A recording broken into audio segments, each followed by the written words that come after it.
सोनीपत तो आप मुश्किल से 20-22 हज़ार से जीते हो, क्यों? ये फैक्ट्स रखे गए हैं हाईकमान के मैं सामने। तो कह रही हूँ सब जगह मैं गलत थोड़े। ये सिर्फ मीडिया प्लेटफॉर्म पे ही है या फिर मीडिया हाईकमान? प्लेटफॉर्म तो देखो लास्ट प्लेटफॉर्म होता है पार्टी हाईकमान में हर जगह। जो सच्चाई है वो सच्चाई है। क्या लगता है गौर किया जाएगा इस पे, उम्मीद क्या है? देखो ये तो सबको गौर करना पड़ेगा, हमको भी सबको गौर करना पड़ेगा। आगे हमको सरकार बनानी है तो इन बातों पे ध्यान देना पड़ेगा। एक सवाल है इलाहाबाद को लेकर भी, आपके सामने 3 धुरंधर है बेनीवाल, तो टिकट बंटवारे में किस तरह से हरियाणा का विधानसभा चुनाव किस तरह से लड़ा जाएगा? कोई प्लान बना हो, कोई जिला के धन्यवाद? तकरीबन सब जगह हम कार्यकर्ताओं का धन्यवाद करने पहुँचे हैं। आज 8वां हो जाएगा और कल सिरसा में हम सिरसा विधानसभा ही है जो जैसे हमने शुरुआत की थी कार्यकर्ताओं सम्मेलन से, उनसे बातचीत करके, और आज उनका सभी का हम धन्यवाद कर रहे हैं। ये पहला चरण है, इसके बाद हम दौरे भी शुरू करेंगे और जगह जगह जाना होगा। धन्यवाद करना स्वाभाविक है, लोगों का जो इतना प्यार, इतना समर्थन मिला, इतना सहयोग मिला, जिसके कारण रिकॉर्ड मतों से हम जीते हैं। और सबका मैं धन्यवाद करती हूँ, मीडिया का भी धन्यवाद करती हूँ, लोगों का, कार्यकर्ताओं का, सबका मैं धन्यवाद करती हूँ। और आने वाले समय में चाहे कोई समस्याएं होंगी, कुछ भी होगा, उन सबको हम सभी मिल बैठकर समझकर उनका हल निकालने का प्रयास करें। बहन जी, लोकसभा चुनाव के बाद हरियाणा में एक बैठक हुई सांसदों की, 5 कांग्रेस 5 जीते हैं, लेकिन 4 ही थे, आप नहीं थे वहाँ पर। हाँ, मैंने क्या मतलब ये मैसेज, नेगेटिव मैसेज मैं नहीं पहुँच पाई। हरियाणा में नेगेटिव मैसेज है? नेगेटिव हो पॉजिटिव हो, मैं नहीं पहुँच। बहन जी, मैसेज चल रहा है किरण चौधरी को लेकर कि वो बीजेपी में जा रहे हैं। मुझे लगता है ये ऐसे ही फैलाई जा रही है बात। राज्यसभा का भी चल रहा है कि राज्यसभा में भेजेंगे, और पता नहीं क्या क्या चलता है इसमें, तो मीडिया सोशल मीडिया में क्या 26 जून को हरियाणा की विधानसभा को लेकर की बैठक है, राहुल गांधी लेकर के, तो आप मिलेंगे दिल्ली में। किस तरह की रणनीति रहेगी आने वाले विधानसभा चुनाव में? लोकसभा में नहीं, अभी पहले तो हमारा लोकसभा है भाई, हमारा ध्यान तो लोकसभा पे पहले है। 26 जून को हरियाणा विधानसभा को लेकर बैठक होनी है। वो ठीक है, वो तो होगी, वो तो पार्टी की बात है, वो भी होगी, उस सारी बातों का होगा विश्लेषण भी किया जाएगा पार्टी के अंदर, सभी चीज़ों को, सभी बातों पे आपस में डिस्कशन होगा। फिलहाल अभी 24 तारीख से लोकसभा का सत्र शुरू हो रहा है, उसमें पहले शपथ होती है सबकी, स्पीकर का होता है, और दूसरी बिजनेस होगी, राष्ट्रपति का अभिभाषण होगा, ये होगा। इसके बाद जुलाई में बजट सेशन भी होगा, लेकिन फ़ौरन बाद अक्टूबर में विधानसभा का चुनाव है, उसके लिए हमको तैयारी करनी है। तो जहां अपने 9 हल्के तो देखने ही हैं, इसके अलावा भी आप जानते हैं पहले मैं अम्बाला से सांसद रही, हिसार मेरा गृह है, और इसके अलावा पूरा हरियाणा मेरा गृह है।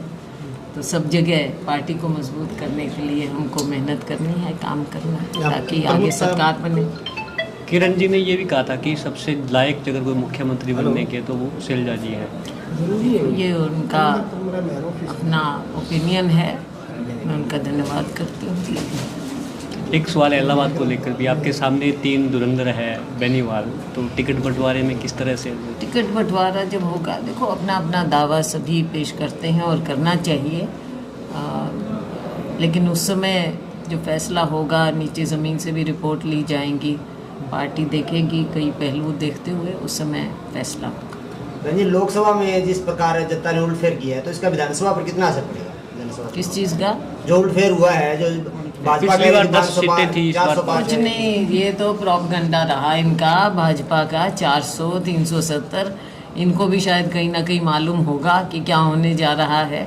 आखिर में तो बिल्कुल बौखला गए थे ये, चाहे माननीय प्रधानमंत्री जी हों, चाहे इनके दूसरे नेता हों, तरह तरह की बातें सामने आने लगी, तो इनको शायद आईना नज़र आने लगा है। लेकिन ये भी सच्चाई है कि दूसरे तीसरे चरण के बाद फ़र्क नज़र आने लग गया था। फिर भी इन्होंने मीडिया कंट्रोल किया, सेंट्रल जो मुख्य मेन स्ट्रीम मीडिया है, और एग्ज़िट पोल में भी झूठ थोपने की कोशिश की गई, लेकिन एग्जिट पोल भी सारे गलत साबित हुए। जब जनता, देखो लोकतंत्र में हम हमेशा कहते थे कि जनता जो कहे वही होना चाहिए, जनता जिसको चाहे वही आगे आना चाहिए, लेकिन ये लोग लोकतंत्र में विश्वास नहीं रखते, तभी इनको, चाहे सरकार इनकी बन गई है लेकिन नैतिकता के आधार पर ये हारे हैं।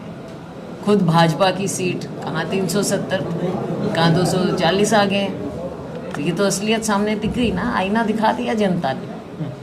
हरियाणा का विधानसभा चुनाव किस तरह से लड़ा जाएगा, कोई प्लान बना हो, कोई जो प्लानिंग है, प्लानिंग बन रही है। हम सभी लोग ज़मीन पर लोगों के बीच में जाएंगे और पार्टी की बात रखेंगे।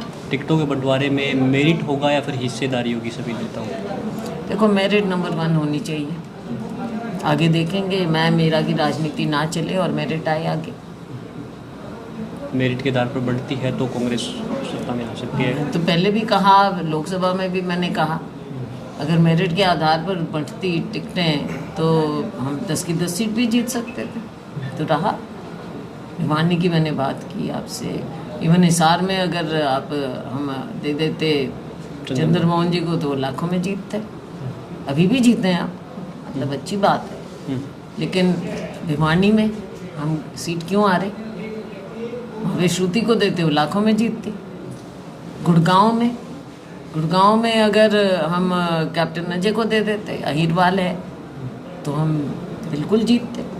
करनाल में तो ऐसे लगता है कि आपने दे ही दी सीट सीएम और पूर्व सीएम की, तो सीट ऐसे लगता है कि जैसे हमने पहले ही कंसीड कर दी। तो ये चीज़ें तो हैं ना कुछ। अब आप देखो कि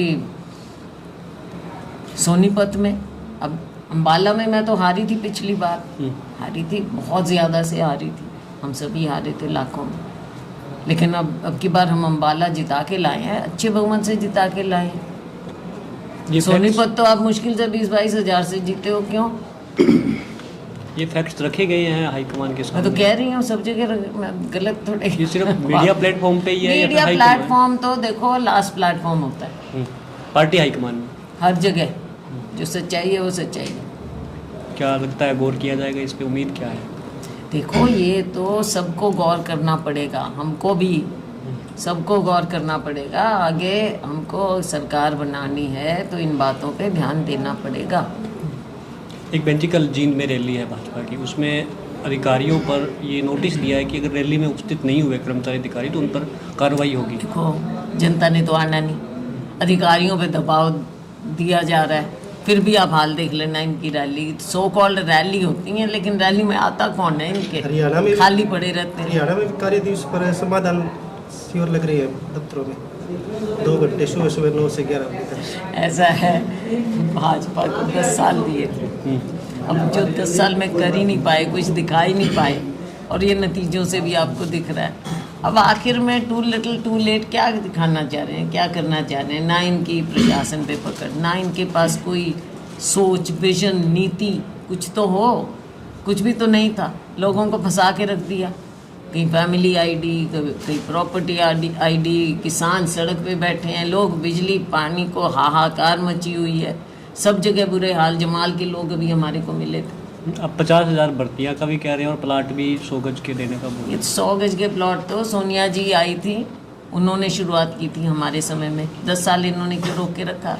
क्या गरीब को ज़रूरत नहीं थी? 50 बार तो पंजीकरण करवा लिया इन्होंने, अब फिर पंजीकरण पे आ रहे हैं। कब तक पंजीकरण कराओगे? देने की भी तो बात करो, 10 साल में क्यों नहीं दे पाए? अब तो केवल वही वापस पुरानी, हाँ, खोखली घोषणाएं हैं, खोखली घोषणाएं, कुछ नहीं मिलना। चलो, आप धन्यवाद के लिए आए हैं। धन्यवाद। देखो मैं सबसे पहले एलनाबाद के लोगों का, एलनाबाद आसान सीट नहीं मानते थे, लेकिन एलनाबाद में सभी ने मिलके मेहनत की है, ज़मीन पे मेहनत की है। और सबसे पहले तो लोगों का धन्यवाद करूँगी मैं, एलनाबाद के लोगों का, जिन्होंने इतना प्यार, इतना समर्थन मुझे दिया। और मुझे यहाँ से कम नहीं होता, ये नहीं है कि 1-2 हज़ार से जिता दिया होगी, चलो हमने तो जिता दिया, अच्छी तरह से प्रचंड बहुमत 27,000 से ज़्यादा वोटों से जिताया। तो मैं तो एलनाबाद के लोगों की ऋणी हूँ, धन्यवाद करूँगी। हमारे कार्यकर्ताओं की, हमारे सभी साथियों की मैं ऋणी हूँ, उन्होंने मेहनत की।